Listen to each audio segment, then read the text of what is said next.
Hello, hello, on this wonderful, beautiful day. Can you hear the birds? And the cockerel, the rooster. It's great. Today I'm going to talk about when you talk about ascension. Now, ascension symptoms and ascending takes you to higher realms of consciousness and higher frequencies. And they are actually in your higher chakras as well, your higher states of consciousness. So when you're doing this, you're moving out of the lower vibrational and lower dimensional reality, and by default the language of the human being is quite clumsy. The language to describe things, the words that come out of our mouth are limited. So if you go back several hundred years, we had much less words than we do now. Words are always evolving. So words are taken out of the dictionary and new words are put in because there are fashions, there are trends, there are needs, there are society, cultural shifts as well.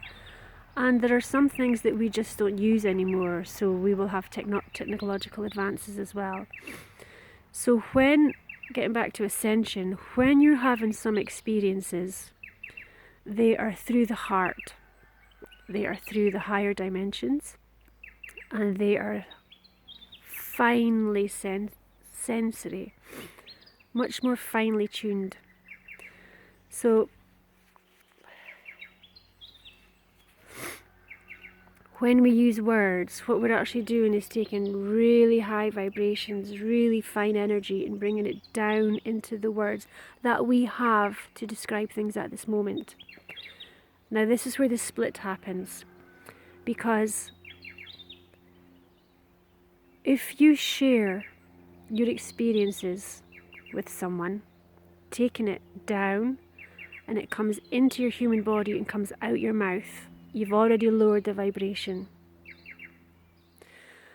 You've already translated it into the general consciousness and consensus of the meaning of words coming out of the mouth in this current timeline. So this is 2023. So you've already lowered the vibration and it's already coming out your mouth. So it's changed form. And the second part is the person that you're talking to is receiving that information through their ear, and they're processing it with either their mind or their heart, which is their consciousness. Okay? So there's two frequency lowering. Okay? The two parts. Your part when you share it, and their part when they receive it.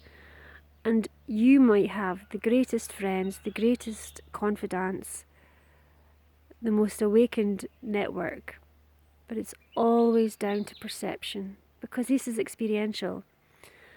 And you may have people around you that you really feel will understand, and they will in their own way, or they may not in their own way. But be aware that when you share these cosmic experiences with people, simply by trying to describe it will change the form, and sometimes you can't describe it because it is blissful, off-planet. There's so many colours, so many frequencies, it's such a deep connection that to try and explain it would take an hour, and these things can happen in a nanosecond because time doesn't exist in these consciousness moments. So language and speaking through the mouth can only translate your experiences to a certain level, and then it can only be received by the person that you're talking to at their level. Now this can seem like a problem that you're trying to share or try to communicate. But it can also seem like a blessing as well, because potentially you're able to help your listener evolve or awaken or understand or relate or connect or see or vision or hope or evolve in any manner that they choose.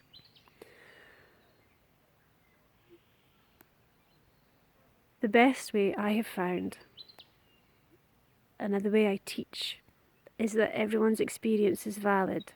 So what one person sees and feels is valid, and the person sitting next to them who's been in the same workshop may see and feel something completely different and may use a completely different vocabulary to describe that experience, but they've both had the same energies coming in.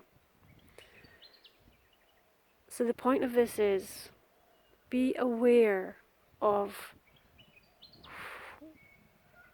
when you try and share this with people, they may not understand. So this is part of the ascension process that we feel misunderstood, because it's exceptionally difficult to translate these experiences in or through the words. And the only thing I can suggest here is, remember that it exists. It's valid for you.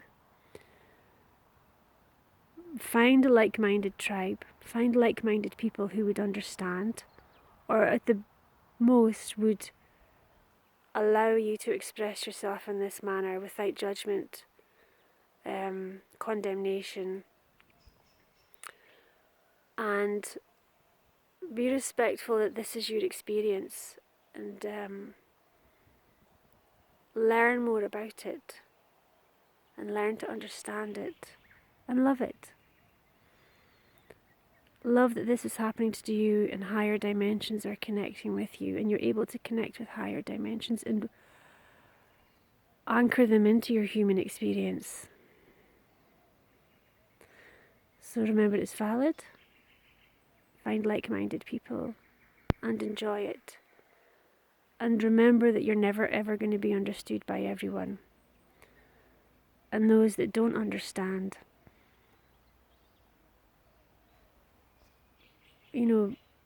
it can be quite serious when people don't understand, especially if they're really locked into the human materialistic frequencies. People who are head-based, mind-based, can call it mental health issues or psychosis or space cadet, for want of a better word. So practice discernment and enjoy these experiences. Stay grounded, but when you are having these moments, and I know we all want to share how wonderful they are, but maybe draw, paint, colour, make a tapestry of what you've experienced, write about it, maybe make a mosaic of the visions that you've seen. And sometimes that helps people, because when we use the words, as I said, there's two ways that the translation is lost, but when you put it into art or a creative project, your energy is inside it, and that higher energy that you've connected with, and people can see in their own way, without words. People can see your visions and your energy and your experiences and this higher consciousness in the art. In the art of the art. In the art of the expression, the energetic expression. And no words have happened, and they haven't had to listen. So share, if you wish to share in a non-verbal manner. Get creative. Okay, all the best.